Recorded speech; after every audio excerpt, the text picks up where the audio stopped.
Oke, Assalamualaikum warahmatullahi wabarakatuh. Mas Waalaikumsalam Rahmat, terima warahmatullahi kasih udah hadir di Picnic Hub nih kita. Prokes. Ini boleh kita copot ya? Oke. Soalnya udah meyakini. Oke, Mas Rahmat, terima kasih banyak nih udah hadir di Picnic Hub. Ini adalah Talk Behind the Bars. Kita akan coba diskusi tentang banyak hal yang mudah-mudahan bermanfaat nih. Hari ini juga ada Mas Benny nih, kapten barista kita di Picnic Hub yang hari ini juga akan nyeduhin kita, Mas. Kopi Bali Kintamani. Apa itu? Karana Carbonic Maceration. Kita akan coba nanti rasanya kayak gimana. Terima kasih. Oke, Mas Rahmat, dulu waktu S1, culture kopi ada nggak sih? Zaman-zaman kuliah dulu? Kayaknya zaman kuliah itu taunya cuman kopi jos ya. Jadi kalau kebetulan sekolahnya di Jogja. S1 di Jogja ya? Ya, jadi apa yang kita tahu ya budaya kopi belum ada. Maksimum kita mahasiswa kalau minum kopi di angkringan, kopinya jos. Jadi kopi jos itu kopi yang dimasak terus kasih areng yang panas tuh dimasukin ya. Itu kita sebut sebagai kopi jos. Itu zaman dulu kuliah udah ada ya? Udah ada. Dan itu ramai banget ya. Harganya berapa sahabat itu, Mas? Harganya berapa ya? Rp750 kalau nggak salah. Karena dulu tahun 97. 97 ya? 97 itu kan awal krisis ekonomi ya. Jadi sebelum krisis, seingat saya, kalau kita makan sama nasi, sayur, es teh, itu 1.500 sudah bisa. Jadi kalau kopi mungkin sekitar ingat saya Rp750 lah.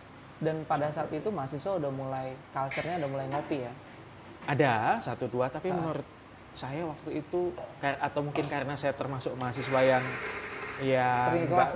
nggak jarang ke kafe gitu. Kafe masih mahal waktu itu. Ya masih mahal, hanya Starbucks, luxury. Nggak seperti sekarang ya. Semua mahasiswa bisa minum kopi dengan harga murah, kualitas bagus ya. Dan sekarang lihat mahasiswa sering nongkrong, positif negatifnya kalau dari Mas Rahmat gimana sih? Ya, sama-sama guru kita ya. Jadi ada sisi positifnya. Jadi kebetulan saya merasa bahwa kalau kita sekolah kamar, kampus, kamar lagi itu nggak ada nilai tambah. Paling banter nilai kita A. Setelah itu kita ditanya bisa apa dengan nilai A? Kita nggak bisa apa-apa, nggak punya jaringan. Jadi mahasiswa nongkrong saya pikir bagus saja ya. Yang penting dia tahu mana yang baik buat dia. Kalau sekedar nongkrong di warung kopi atau di coffee shop, saya pikir juga oke aja ya. Dapat relasi baru. Nah, teman-teman, Mas Rahmat ini salah satu sahabat saya. Saya bersyukur banget mau datang di Talk Behind the Bar. Nah, Mas Rahmat ini juga dosen di Fakultas Ekonomi dan Bisnis Brawijaya, dosen luar biasa.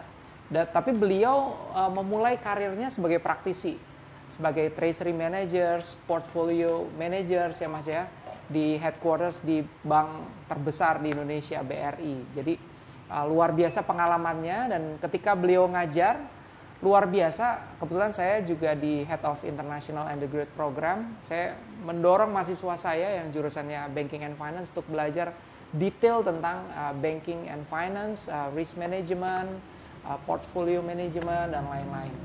Mas, karir di bank, kita udah sebut namanya tadi, itu kan luar biasa ya. Top of the top gitu ya. Dan itu kayak dambaan anak-anak ekonomi untuk bisa kerja di sana. Di headquarters dengan posisi yang luar biasa. Kenapa sih pengen kembali ngajar, Mas? Itu pilihan ya, susah untuk menjelaskan, tapi itu saya boleh bilang itu adalah pilihan. Iya. Terus yang kedua juga saya pengen pulang. Saya lihat Malang, Malang. Kecilnya di Malang berarti, Mas? Kecil saya di Malang. Sejak lulus SMA saya di Jogja. Sebenarnya karir saya di bank itu kalau bilang top belum lah, masih banyak lah. Cuman saya masuk dalam bidang yang itu ilmu saya banget. Gitu. Maksudnya ilmu yang saya pelajari makro sekali, teknikal sekali. Terus kemudian saya dulu ketemu dosen-dosen saya yang mengarahkan saya ke sana. Dan kemudian saya merasakan kenapa enggak banyak mahasiswa tahu ya tentang bidang ini. Pada saat itu apa? Treasury managers itu sebenarnya dia ngurusin apa sih, Mas? Ya, jadi sebelumnya saya mau cerita pilihan karir kalau di bank dulu sebelum kita ngomongin treasury dan lain sebagainya. Sebenarnya entry level kalau kita mau masuk di bank, BUMN ataupun swasta ataupun asing, itu ada 3 sebenarnya, ada 3 level. Ya. Ada pelaksana, terus kemudian ada ODP dan professional hire. Professional hire. Ya. Pelaksana ini kita tidak diajari manajerial, tidak diajarin teknik. Gitu ya. Kita cuman namanya pelaksana melakukan kebijakan, aturan yang sudah dibuat dikerjakan gitu aja, tanpa pernah kita diberi kesempatan untuk membuat desain, analisis dan lain sebagainya. Tidak ada kesempatan untuk itu. Ya, tentunya pendidikannya juga cukup sederhana. Yang penting mereka memahami kultur perusahaan dan tahu bagaimana cara bekerja. ODP itu kita disiapkan untuk bisa menjadi pemimpin suatu saat nanti. Karena itu biasanya kita diajari ya pengetahuan-pengetahuan yang bagus, yang dasar, yang itu menjadi dasar manajerial kita nanti kalau kita jadi pemimpin. Kopinya. Oh, kopinya dulu. Di tengah-tengah. Oke. Thank you Mas Benny. Terima kasih Mas Denny. Ini kopi apa Mas? Bali Karana Carbonic Maceration. Maceration. Oh, ada proses carbonic maceration. Ini bikin sakit lambung nggak Mas? Nggak ya? Kalau lambung tergantung kalau udah sarapan. Oh gitu. Oke, sip. Kita coba dikit-dikit. Ya. Terima kasih. Sambil seduh ya. Silakan. Nanti kita lanjutin ceritanya. Oke, tadi di pelaksana, kemudian ODP ya. Jadi perbedaan pangkat dan gaji juga signifikan sekali. Ya. Jadi kalau kita dari ODP gitu langsung asisten manajer lah setidaknya. Ya kalau gaji nggak tahu sekarang mungkin levelnya ada di 6, 7 atau 8 juta lah atau first entry. Kalau pelaksana mungkin ada di 2,8, 3 juta dan sebagainya. Tapi yang terlebih luas dari gaji itu tadi adalah kesempatan kita untuk berkarir. Ya. Dan kemudian di dalam bank sendiri itu banyak unit kerja dengan spesifikasi keahlian tersendiri. Beda-beda tuh Mas. Beda-beda ya. Meskipun mereka background, karena kan yang masuk di perbankan kan bisa jadi dari ekonomi, dari teknik. Betul. Tapi ketika itu mereka akan dipilah-pilah gitu ya, sesuai dengan skill. Jadi apalagi ODP ya, pada saat kita lulus tuh biasanya ada yang namanya talent scouting. Ada talent scouting ya. Scouting. Kita minatnya kemana, terus nilai kita bagusnya di mana gitu. Jadi biasanya SDM itu berupaya untuk menempatkan orang dengan posisi yang sesuai dengan minat dan bakatnya. Jadi, salah satu di antara banyak bidang kerja itu adalah treasury. Treasury ini ibarat jantung bagi makhluk hidup manusia. Ya. Jadi dia yang menarik darah dan memompakan kembali. Nah, dari sisi liabilities dia menghimpun dana. Betul. Kemudian dia distribute dalam bentuk aset-aset yang berbeda. Ya. Jadi kalau kita bicara teknikalnya semacam itu. Jadi kalau kita tahu balance sheet ya, aset liability. Jadi bank itu hidupnya dari modalnya dan dari dana masyarakat dipompakan oleh treasury dengan pompa yang tekanan tinggi, tekanan menengah, tekanan rendah itu ke bagian asetnya. Dan itu ilmu ini itu bisa diimplementasikan either untuk konvensional dan syariah banking. Ya. Basically itu adalah ilmu Allah ya. Dasarnya adalah itu. Dasar umum. Dasar umumnya adalah itu. Mau syariah, mau konven, menghimpun, dia mendistribusikan. Nah, tentunya kebetulan saya punya background Fakultas Ekonomi, Keuangan Perbankan, itu ada di bawah ilmu ekonomi. Jadi waktu itu saya diberitahu oleh dosen saya gitu, Pak Budiono. Pak Budiono dulu wakil presiden dan Menteri Keuangan juga. Ya, waktu itu beliau adalah Kepala Bappenas. Tahun itu ya, beliau cerita ada nih karir di perbankan, bankir, namanya treasurer. Kerjanya adalah seperti wah pengen sekali gitu ya waktu itu seperti apa. Hanya alhamdulillah ketemu bank yang bisa meng-hire terus kemudian menyalurkan lah minat itu ke sana. Dan ternyata semua ilmu yang saya pelajari terpakai. Dulu waktu saya belajar makroekonomi gitu ya, apa sih ini gitu ya? Apa relevansinya gitu ya? Itu kita belajar suku bunga, gitu inflasi, pertumbuhan ekonomi gitu ya. Di situ saya mengetahui dengan mata kepala sendiri, ternyata pengumuman tingkat suku bunga itu begitu ditunggu-tunggu. Misalnya kayak The Fed menurunkan berapa basis poin gitu. Itu ada pengaruh terhadap balance sheet-nya perbankan. Pada saat itu apalagi di awal-awal waktu junior gitu masuk ke dealing room-nya. Dealing room itu adalah sebuah ruangan khusus dengan high security, monitor dan teknologi tinggi gitu ya. Terus kemudian under record semuanya gitu. Wah, bahasa-bahasa yang menurut saya pada saat itu ini bahasa apa gitu, enggak ngerti. Oh, begini ya. Pada saat itu Amerika melalui Federal Reserve, waktu itu gubernur bank sentralnya waktu saya junior masih Alan Greenspan. Alan Greenspan, saya pernah nulis lihat bukunya juga. Alan Greenspan itu sudah lama sekali jadi gubernur bank sentral. Dibilang kayak dewanya bank sentral ya. Siapapun presiden Amerika boleh, tapi gubernur bank sentralnya harus Alan Greenspan. Ya. Jadi cyclical tingkat suku bunga mau ekspansif mau kontraktif semuanya under Alan Greenspan. Di situ saya melihat bahwa oh begini ya, sekali diumumkan maka pasar akan bergerak dengan cepat. Dan itu seluruh dunia? Seluruh dunia. Oke. Ya, jadi namanya dealing room itu kan beroperasi 24 jam. Tapi kebanyakan di Indonesia kalau tidak punya kantor cabang luar negeri biasanya hanya IC time. Oke. Tapi kalau punya kantor cabang luar negeri 24 jam. 24 jam. Ya. Di situ saya melihat banyak dan cukup menikmati lah ya, menikmati dan saya belajar banyak. Nah, itulah yang ingin saya tularkan gitu kepada adik-adik, rekan-rekan mahasiswa yang lain bahwa ada perspektif lain ya, dalam kita belajar ilmu ekonomi. Ada yang kan ilmu ekonomi sendiri kita bagi, tidak hanya kita belajar yang sifatnya policy, tapi juga ada yang technical. Technical itu kita ngelihat data, bisa day by day, jam per jam gitu ya. Terus kemudian bagaimana sih caranya kalau kita menghitung misalnya yang sering kita diskusikan cost theory. Cost theory. Gimana sih kita mencapai misalnya tambahan biaya yang paling minimum.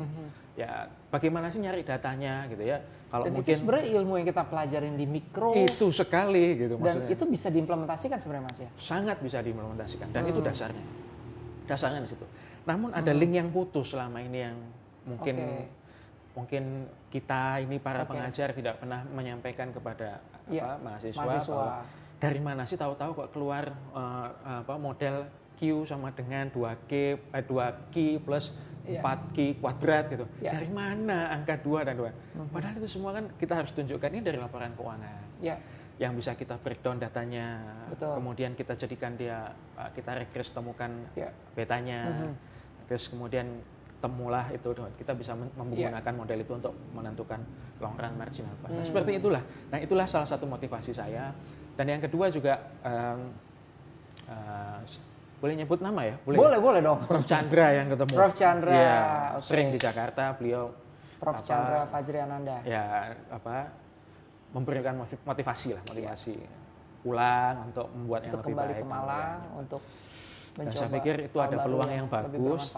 Dan saya melihat saya punya skill untuk bisa saya kembangkan, saya pulang. Saya menikmati lah intinya. Ketemu Mas Dias juga, oke lah, happy. Oke. Gak apa-apa nih, ini lanjut. Mas, ini kan kita bicara tentang perbankan. Kemudian Mas juga masuk di praktisi, kemudian akademisi, dan sekarang itu kita bilang CEO-nya Vertical Quantum ya. Vertical Quantum ini kan seperti lembaga training buat para bankers gitu. Nah, sepertinya kebutuhan apa sih yang ditangkap oleh Vertical Quantum sehingga Vertical Quantum pengen punya sesuatu yang lebih berbeda dari lembaga-lembaga lain. Terima kasih Mas Dias. Jadi gini, bank itu adalah satu bisnis yang main asetnya itu bukan uang. Karena uang itu sebenarnya adalah liability-nya. Modalnya itu kecil. Bank itu satu bisnis yang unik. Asetnya besar, tapi modalnya kecil. Pokoknya asal bisa cover risikonya aja. Return, berarti equity-nya ya? Equity-nya kecil sekali. Kecil banget ya? Dibandingkan dengan rasio asetnya ya. Dibandingkan dengan bisnis-bisnis lain. Kalau perusahaan biasa misalnya? Perusahaan biasa. Itu proporsinya? Porsi capitalnya, equity-nya bisa 50%. Dari asetnya. Seluruh ke total aset? Dari total asetnya. Bisa, atau bahkan bisa dominan 90%. Nah, bisnis bank ini unik. Equity-nya itu kecil. Yang penting bisa cover potensial risk-nya aja. Itu sama pemerintah udah bisa boleh jalan. Nah, rata-rata di capital di berapa Mas kalau ratio? Nah, kalau ketentuan BI dan OJK terakhir untuk jadi anchor bank kan 12%. CAR, Capital Adequacy Ratio.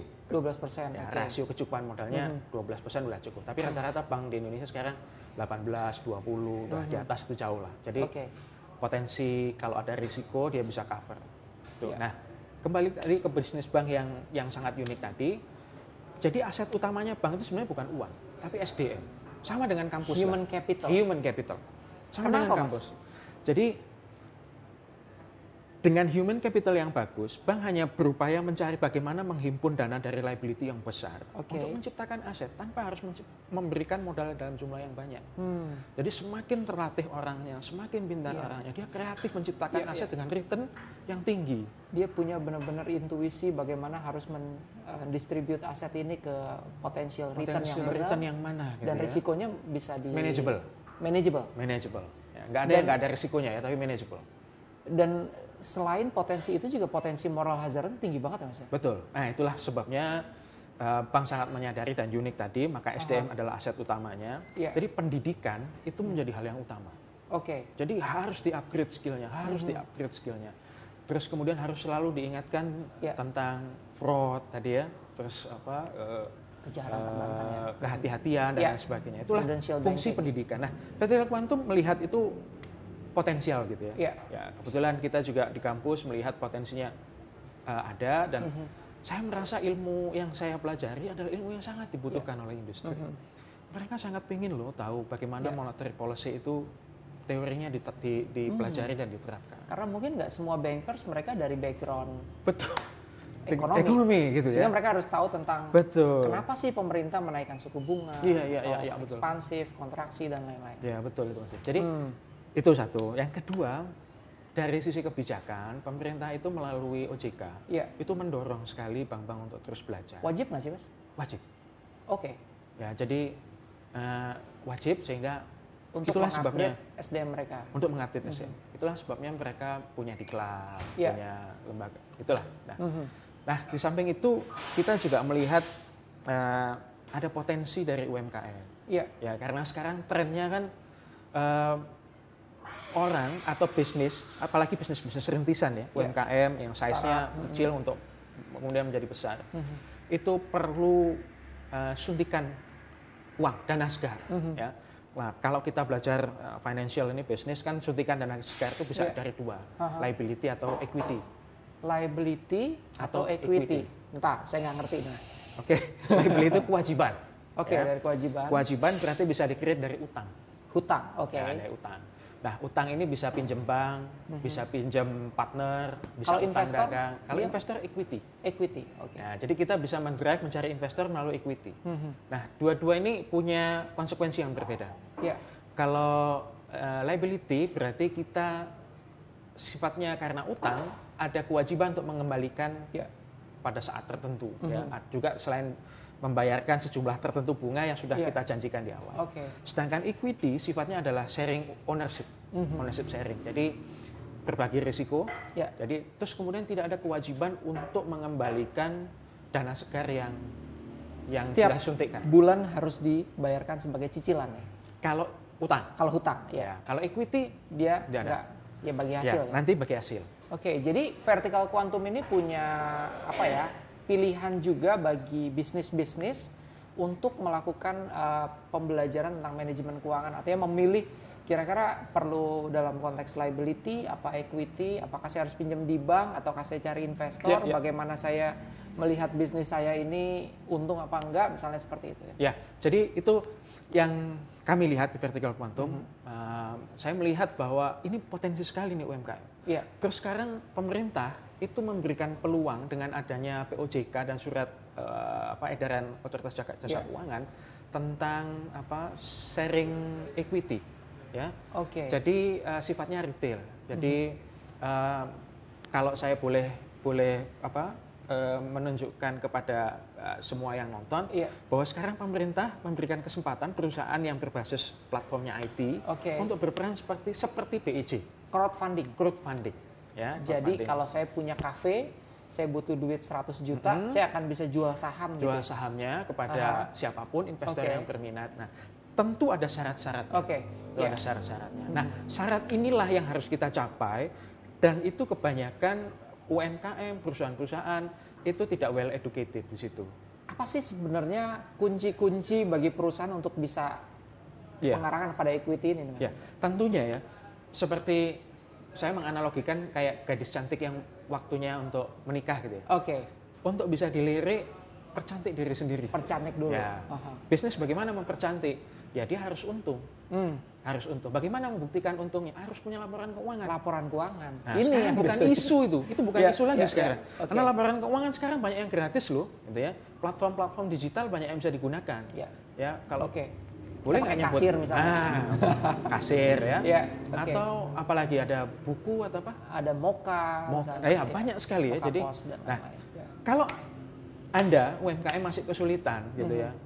Datang aja ke sini nih, apa nih? Picnic Hub. Ya, datang ke Picnic Hub untuk kita belajar sama-sama. Ya. Suatu saat nanti kita buat ya, kita bikin kelas. Ya, silahkan UMKM datang, kita bikin kelas free. Free, kita bikin free. Gimana sih kita memanfaatkan platform-platform digital untuk laporan keuangan? Setelah itu baru di-polish. Ya, di-polish. Setelah laporan keuangan dibukukan dengan baik, kemudian untung bisnisnya, maka selanjutnya kita harus bisa membuat yang namanya plan bisnis. Plan bisnis. Ya, plan bisnis. Nah, plan bisnis itu terkait dengan nanti kalau kita dapat dana mau apa. Ya, disitulah investor akan tertarik.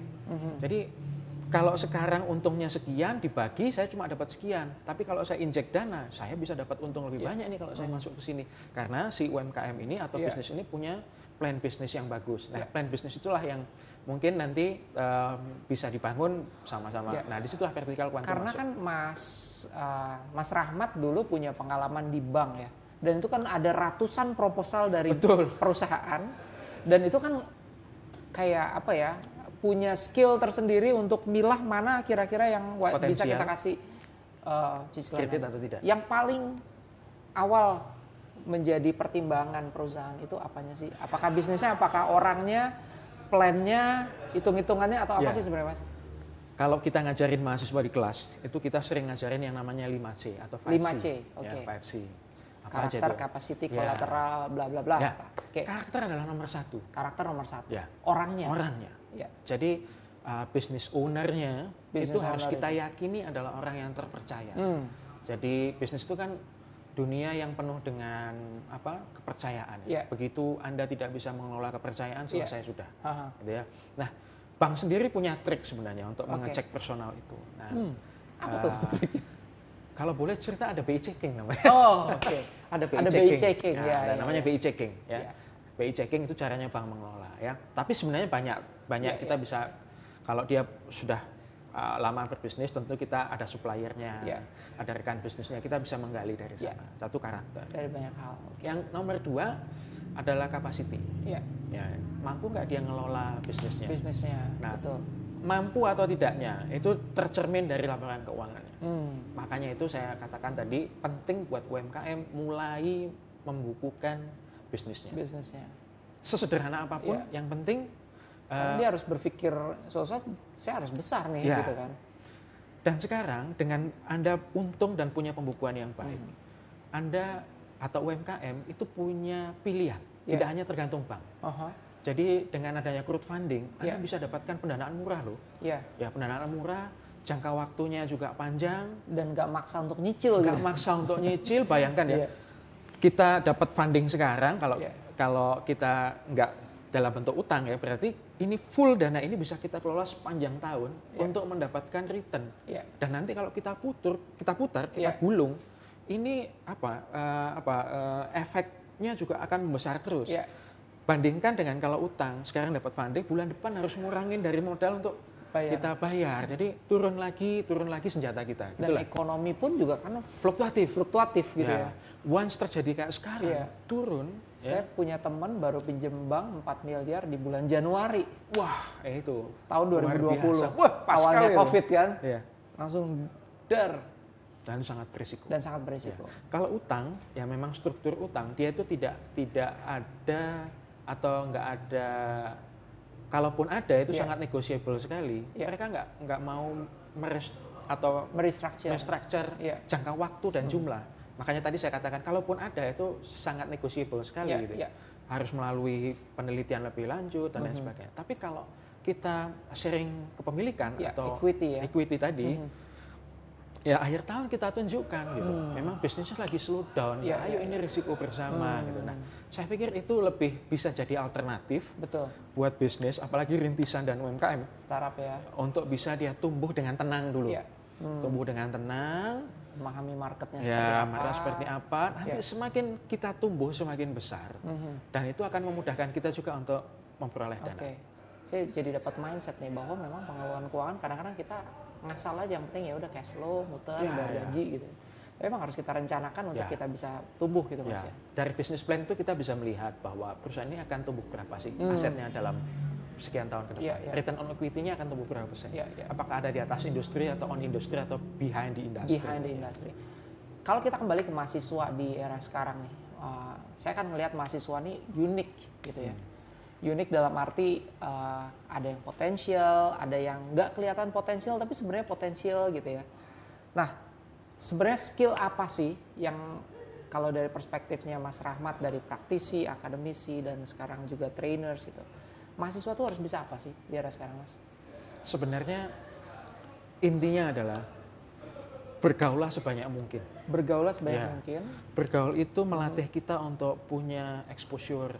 Jadi kita belajar ada risiko di sana. Ada exposure-nya. Ini kita bisa pilah-pilah nih dari banyak orang. Terus yang kedua, kita nggak pernah tahu loh teman kita 5, 10, 15 tahun lagi akan jadi apa. Kita nggak pernah tahu. Dan itu adalah jalan yang bisa membantu kita. Pertemanan. Pertemanan. Ya, itu dan itu mulai kerasa dari, Mas ya? Betul. Ya kita berdua berteman lama. Berteman lama dan akhirnya saling menguatkan, saling support gitu ya. Jadi itu nanti akan membuat jaringan.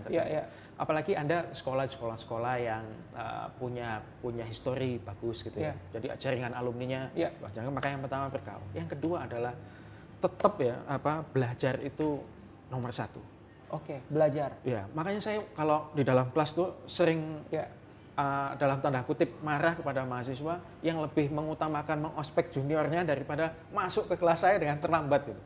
Ya, orang tuamu suruh kamu datang itu untuk sekolah, bukan untuk ngospek gitu. Ngospek itu nanti kalau sekolahmu udah selesai gitu. Jadi belajar itu nomor satu, nomor dua lah ya. Bergaul, belajar. Nah, di situ dan terus belajar ya. Terus belajar. Anda masih belum tahu apa itu, tapi gunakan pelajari sebanyak mungkin dan paham.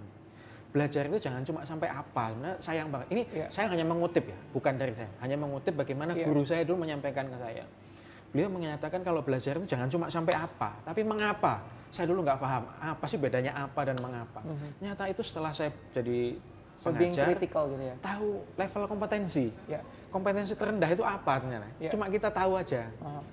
Nah, mengapa itu paham, kompetensi yang lebih lanjut lagi. Dan untuk bisa mengapa, maka berlatih itu harus banyak. Dan mulai sekarang jangan takut punya passion. Passionmu di bidang apa? Misalnya saya suka tentang poverty, kemiskinan misalnya gitu. Karena saya tertarik sama badan-badan dunia bidang itu. Ya udah dalami, nggak usah lihat kiri sama kanan. Dalami dengan serius, pelajari dengan sungguh-sungguh ya.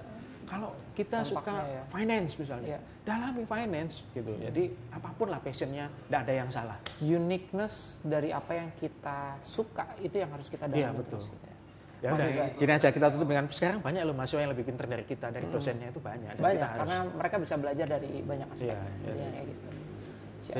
Jadi sekarang dengan kemudahan fasilitas dan sebagainya, sering kita akan temuin banyak mahasiswa kita lebih pintar dari kita. Dan kita harus mengakuinya. Mengakui itu, nggak bisa kita nggak mengakui. Iya, mereka pintar sekali ya. Mereka lebih. Ya, kita nggak usah lihat anak-anak kita lah gitu ya, mahasiswa kita aja gitu misalnya. Mereka banyak yang jauh lebih pintar, jauh lebih pintar. Hanya masalah pengalaman yang membedakan kita. Iya. Pengalaman ya. Ya, karena kita lebih duluan, tuaan kita lah. Benar. Mas, boleh dicoba? Oh iya, belum ya. Sedikit-sedikit nih. Oke, Mas Rahmat, kita lihat pandemi, outbreak, COVID-19 ini punya dampak yang besar di banyak sektor bisnis.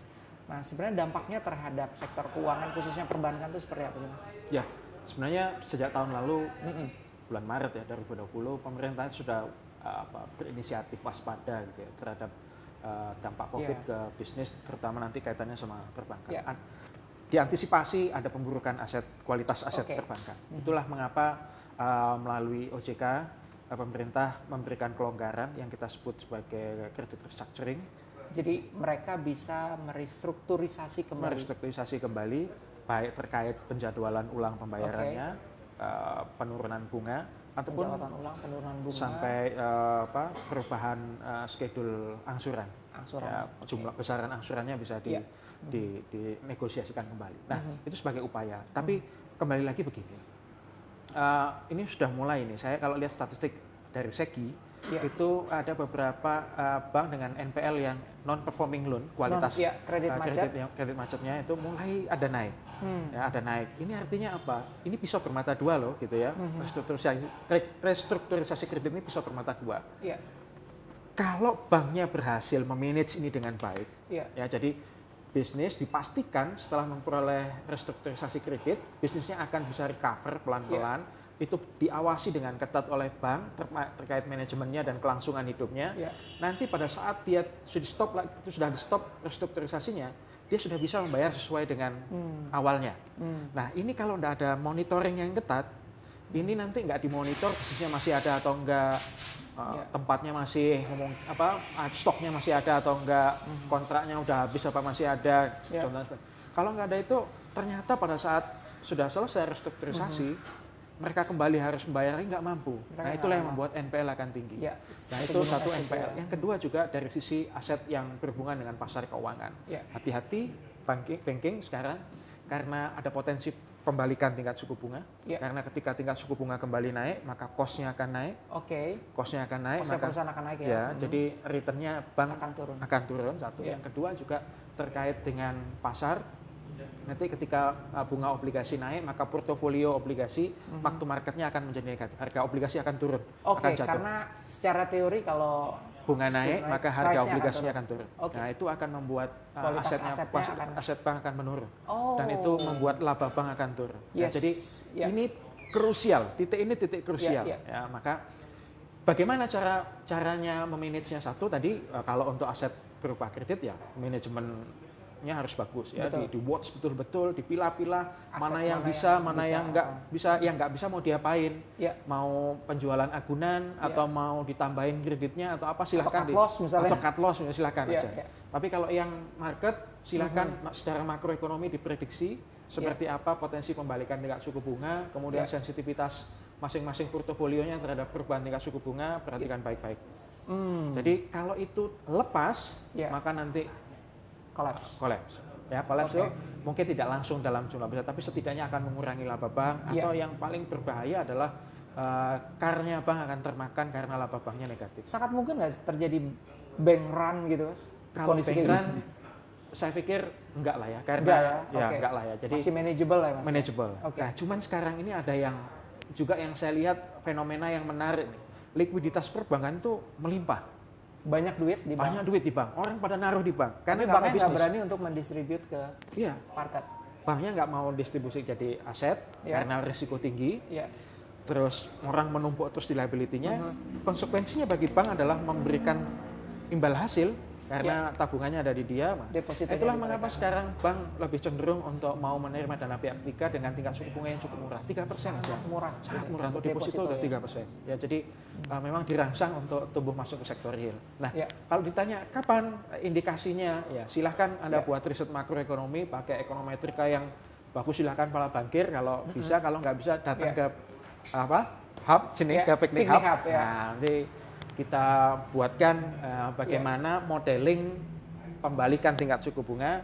Jadi kemudian terkait juga kita hitungkan sensitivitas aset-asetnya terhadap kalau tingkat suku bunga naik 1 basis point, maka berapa biaya yang akan ditanggung oleh bank kalau posisinya seperti ini. Dan itu bisa dimodelkan. Bisa dimodelkan. Bisa dimodelkan. Sangat bisa. Itulah yang vertical quantum juga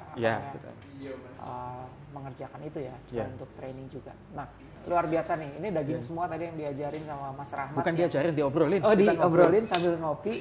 Karena carbonic maceration ya. Kita belajar tentang bagaimana kondisi makroekonomi mempengaruhi struktur keuangan. Kita belajar tentang technical, gimana bank harus merespon terhadap perubahan COVID, outbreak dan lain-lain. Dan teman-teman mahasiswa yang belajar banking and finance harus mulai mendekati ilmu-ilmu ini dan meskipun ini cuma kulitnya mungkin Mas ya. Mereka dalamin lebih dalam lagi.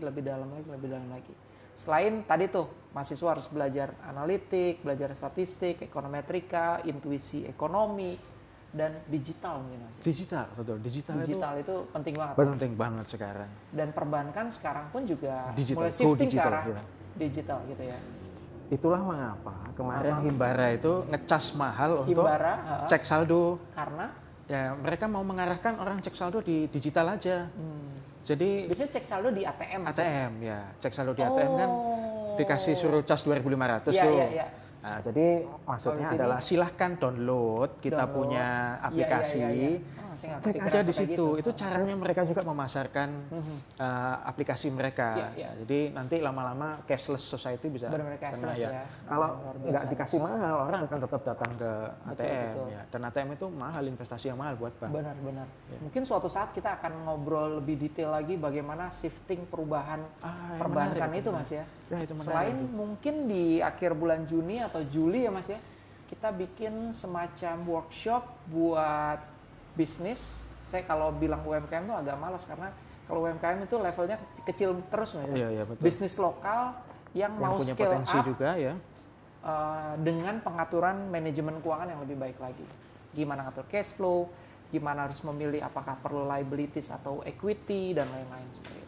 dan yang terpenting bagaimana memperoleh Investor. Dan bagaimana memperoleh investor dengan potensial bisnis yang lebih menarik. Mas Rahmat, thank you banget. Ini Sama-sama, Mas Dias. luar biasa diskusinya dan mudah-mudahan ini bisa bermanfaat banget buat teman-teman. Mampir-mampir untuk sambil ngopi bareng-bareng saya di Talk Behind the Bars di Picnic Hub. Sukses selalu untuk Mas Rahmat dan Vertical Hub, Vertical Quantum. Sukses, mudah-mudahan Vertical Quantum ini bisa jadi lembaga training yang jadi rujukan semua bank-bank yang ada di Indonesia. Amin. Juga So, kita partner terus ya. Kita kolaborasi terus. Bisnis Rintisan. Bisnis startup, bisnis rintisan. Oke, sukses Makasih, selalu Mas Mas. Rahmat. Assalamualaikum warahmatullahi wabarakatuh. Waalaikumsalam. Thank you semua.